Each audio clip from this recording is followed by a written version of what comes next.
Mas Andi Rahman. Makasih banyak ini Mas. Kita mau ngangkat tema arsitektur di ruang yang ideal ya Mas ya. Saya akan membacakan CV dari Mas Andi Rahman. Tinggal baca. Boleh dua-duanya ya, saya campur-campur ya Mas ya. Saya selaku moderator, saya akan membacakan ya.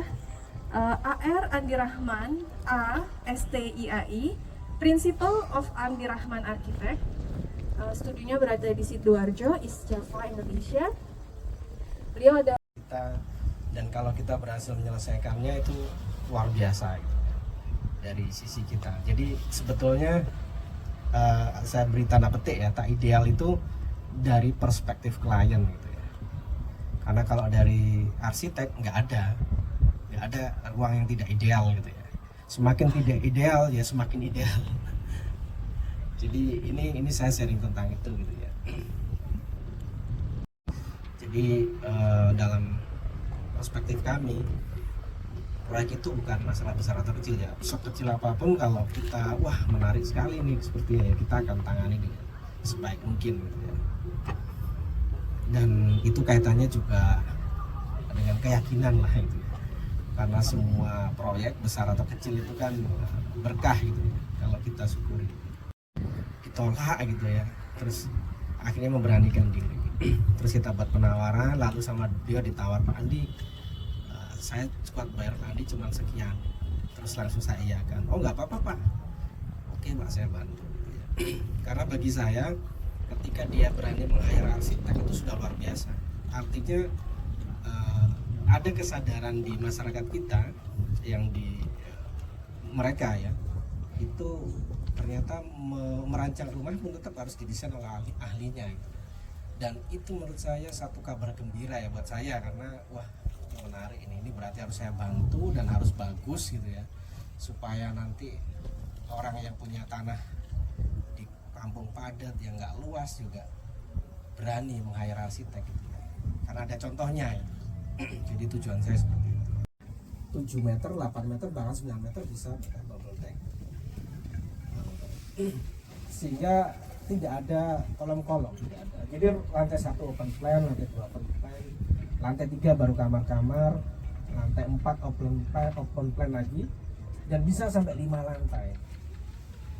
Tingginya cuma 2,4, setara dengan rumah 3 lantai, dan biayanya sama, 1 miliar sama. Jadi ya, kalau 3 lantai juga 1 miliar, 2 lantai bahkan juga 1 miliar. Kalau tingginya 4 meter gitu ya, tapi ini dapat 4,5 lantai, 5 lantai ya, ini juga fungsional. Jadi ini solusi untuk rumah yang lahannya terbatas tadi kalau mau dikembangkan. Belum sudah kita nggak bisa bayar Pak, gimana ini? Oh nggak apa-apa Pak, nggak apa-apa kan kami bantu gitu ya. Justru jadi doa saya terkabul gitu ya, kami bantu Pak. Justru saya senang dilibatkan karena ya nanti saya sholatnya kan di sini, ini kan masjid kami juga gitu ya. Ini bentuknya mengecil ke depan, nggak jelas begini gitu ya. Terus sebetulnya di sini tuh lebih proper. Ini playground. Jadi waktu playgroundnya bentuknya kotak gini ya ideal gitu ya. Masyarakat kan yang mau bangun ini, kita tukar guling aja gimana? Developernya langsung besoknya dibangun playground. Nggak mau, masih tetap yang ini gitu ya, sisa-sisa gitu ya. Tapi nggak masalah, saya justru senang gitu. Wah menarik, ini seru ini. Nah ketika masjid ini dibangun, ini desain kami gitu ya, pakai 100% bata non bakar ya, tanah latrit gitu ya, tanah merah.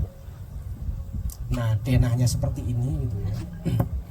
Ini yang saya suka dari site-nya itu karena di sini tuh betul-betul jalan umum. Di sini kampung, di depan ini kampung, di sini kampung. Jadi masjid ini tidak eksklusif, tidak berada. Biasanya kan masjid perumahan kan di tengah itu ya. Yang mengakses ya hanya masyarakat, ya yang di perumahan itu. Tapi masjid ini beda. Yang mengakses siapapun boleh. Tapi memang takmirnya dari perumahan gitu aja. Itu yang saya suka. Karena masjid ini tidak eksklusif, buat siapapun bisa. Kemudian ketika kami merancang ini dengan kiblat kan ke sana, ini sudah di setting di sama dewan masjid ya, dicek gitu lah, dicek.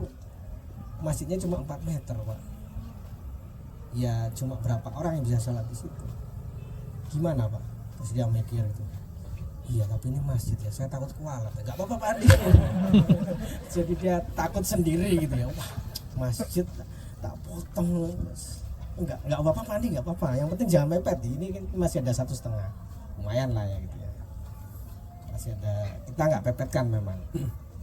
Jadi takut kualat. Di masjid ini, kalau masjid secara umum kita biasanya ini ya, teman-teman boleh mengembangkan juga. Lantai 1 itu tetap ngikut kiblat, tapi lantai 2 kita akan bentukannya itu ngikut side, tapi softnya tetap ngikut kiblat gitu ya, supaya jemaahnya bisa banyak gitu. Di beberapa kasus kami menerapkan teknik ini gitu. Daripada bikin atap yang tidak fungsional, apalagi kubah yang mahal gitu ya, kita bikin dicor saja Pak, nanti dipakai buat rooftop. Rooftop itu buat bikin kopi, jadi kalau nanti rapat di atas gitu ya, bisa buat iktikaf juga gitu ya, senang dan wah ya bisa bikin kopi Pak Andi ya, buat setuju mereka gitu ya. Pakai tumpang sari ini, terus ini betul-betul buat hidroponik macam-macam lah, buat ibu-ibu nantinya ya, masyarakat buat tanam-tanam di situ. Ini kira-kira begini desain potongan pasif cooling, terus kemudian desain kita begini. Ini sudah ada semua, planter box sudah ada, tapi belum jadi ya. Jadi desainnya seperti ini yang tadi ya, karena dia di sudut, jadi bentuk ini betul-betul merespon side gitu ya, sehingga jadi itu yang membuat desainnya bisa beda gitu. Ini bahannya tanah latrit ya, ini riset kita setelah meriset tanah bata dari tanah bakar, bata bakar ya, bata bakar. Jadi riset kita setelah meriset bata bakar, bagaimana kalau kita mengembangkan lebih jauh lagi, membuat bata tapi tidak dibakar, lebih itu tidak ada carbon footprint sama tidak merusak tanah permukaan, karena kita memakai tanah yang tidak subur. Tanah latrit namanya, tanah sisa pelapukan, jadi dia di bawah humus. Humus ini bahan yang dipakai untuk bata yang dibakar. Latrit dipakai bata dibakar tidak bisa. Bata yang tanah subur ini dipakai bata non bakar juga tidak bisa. Nah, tanah ini ternyata melimpah di daerah tropis. Daerah tropis Indonesia juga ya, termasuk Afrika, India gitu ya. Terus Brazil gitu. Terus di Indonesia banyak sekali melimpah. Nggak tahu di Jogja banyak juga nggak. Intinya tanah latrit itu cirinya gampang, dia bentuknya merah, warnanya merah. Kenapa merah? Karena dia mengandung bauksit sama biji besi. Kandungan itu yang membuat dia warnanya merah. Sebelumnya kita meriset pakai tanahnya nggak merah gitu ya. Tapi waktu ditunjukkan ke masyarakat, wah itu bukan bata. Jadi image masyarakat bata itu yang merah ya. Itu paving gitu ya. Akhirnya ya ini justru jadi hikmah juga gitu ya, jadi batanya jadinya dari bahan tanah latrit yang warnanya merah tadi. Dan sistemnya kita kembangkan dari yang sudah dikembangkan nenek moyang kita ketika membangun Candi Borobudur, sistem interlocking ya, yang memakai berat dari beban material itu sendiri, sehingga sistem interlockingnya berfungsi efektif. Ini sistem interlocking Candi Prambanan yang dikembangkan nenek moyang kita.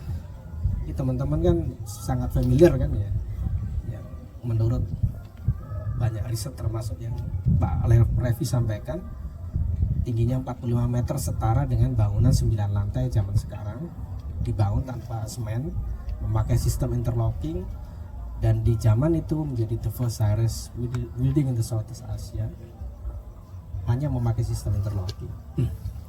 Namun kami paham sistem interlocking kelemahannya tidak kuat menahan gaya lateral earthquake gitu ya, sehingga kita tambahkan fitur gitu ya, di sistem interlockingnya ada lubang yang itu nanti ada besi yang kita beri semen sehingga bisa menahan gaya lateral.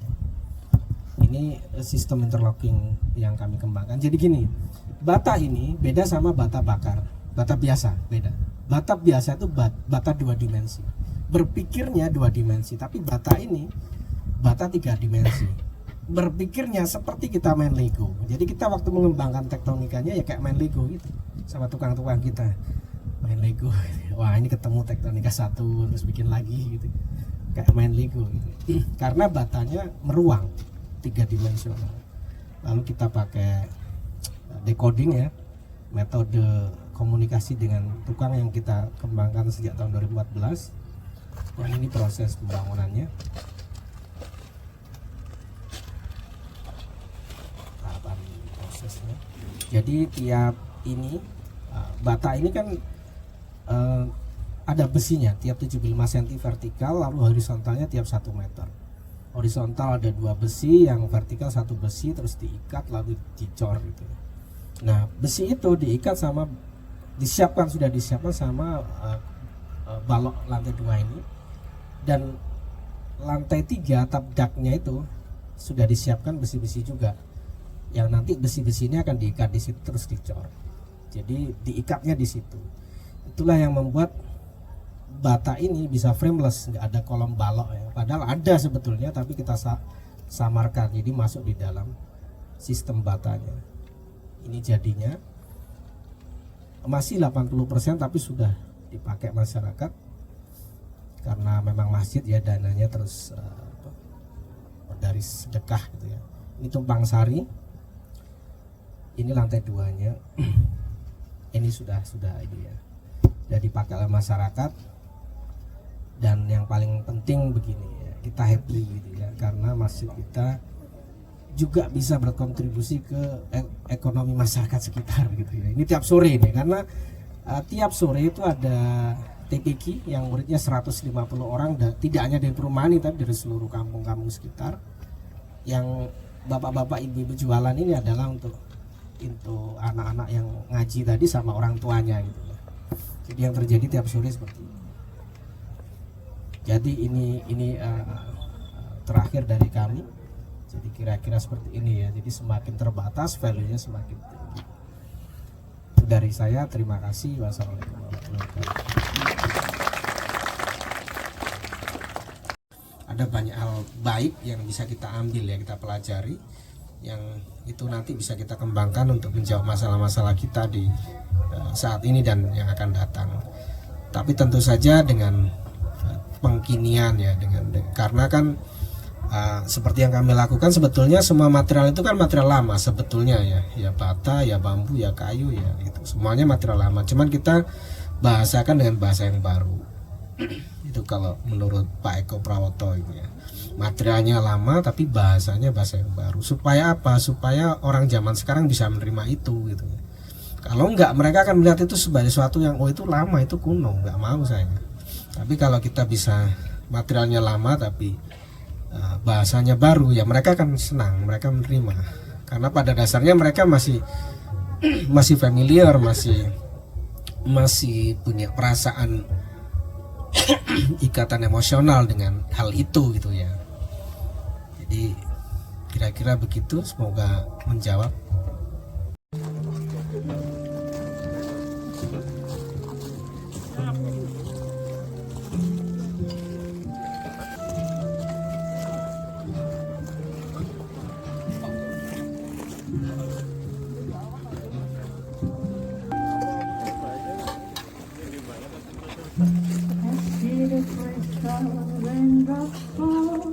And the beauty of it all is when the sun comes shining through.